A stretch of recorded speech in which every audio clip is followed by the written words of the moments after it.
नमस्कार, मैं शिवानी रतूड़ी लाइव में आपका स्वागत करती हूँ। तो बिहार के मुख्यमंत्री नीतीश कुमार की अध्यक्षता में हुई कैबिनेट बैठक में 31 महत्वपूर्ण प्रस्तावों पर सहमति बनाई गई है। जी हाँ, इसमें अनुसूचित जाति और अनुसूचित जनजाति कल्याण विभाग का सबसे चर्चित फैसला रहा, जिसमें प्री मैट्रिक छात्रवृत्ति की दरों में भारी संशोधन किया गया है।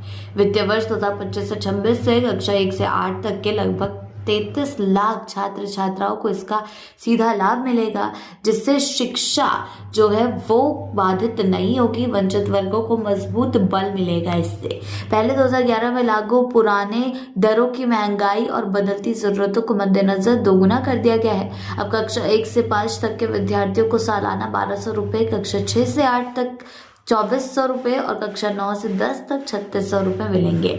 वहीं छात्रावास में रहने वाले कक्षा 1 से 10 तक के छात्रों को 6000 रुपये वार्षिक सहायता दी जाएगी। सरकारी स्कूलों, मान्यता प्राप्त या स्वीकृत संस्थानों में पढ़ने वाले SC/ST छात्र ही इसके पात्र होंगे। इस योजना पर राज्य सरकार ने 519.64 करोड़ रुपए का वार्षिक खर्च स्वीकृत किया है। सरकारी अधिकारियों के अनुसार ये कदम ड्रॉप आउट दर घटाने और गरीब बच्चों को किताबें, यूनिफॉर्म जैसी बुनियादी जरूरतों के लिए प्रोत्साहित करने का प्रयास है। राज्य में करीब 27 लाख से अधिक छात्र सीधे लाभान्वित होंगे। सामाजिक न्याय की दिशा में बड़ा कदम माना जा रहा है।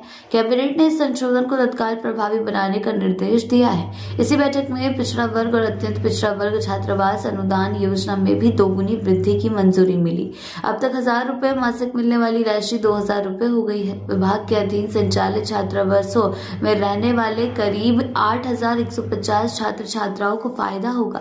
इस पर सालाना 19.56 करोड़ रुपए का बोझ पड़ेगा और ये बढ़ोतरी 1 जनवरी 2025 से लागू होगी।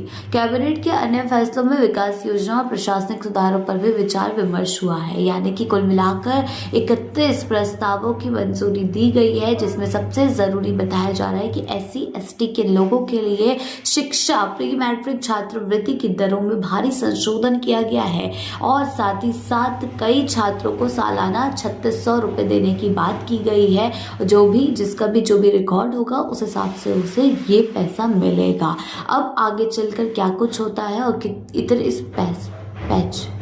अब आगे चलकर क्या कुछ होता है और इन प्रस्तावों का कितना असर बिहार में पड़ता है, ये देखने वाली बात होगी। क्योंकि कुल मिलाकर जो भी अभी तक रूटीन सामने आया है उससे ये समझ में आ रहा है कि नीतीश सरकार प्रदेश को साकार विकास के रास्ते पर ले जाने के लिए और आगे के 2047 तक के विजन जो प्रधानमंत्री मोदी का है उसको भी साकार करने के उससे काम कर रही है। इसी तरह से लगातार योजनाओं में वृद्धि की जा रही है, छात्राओं के लिए वृद्धि की जा रही है, छात्राओं के बारे में सोचा जा रहा है। तो ये देखना दिलचस्प रहेगा कि आगे इसका असर बिहार में कितना पड़ता है।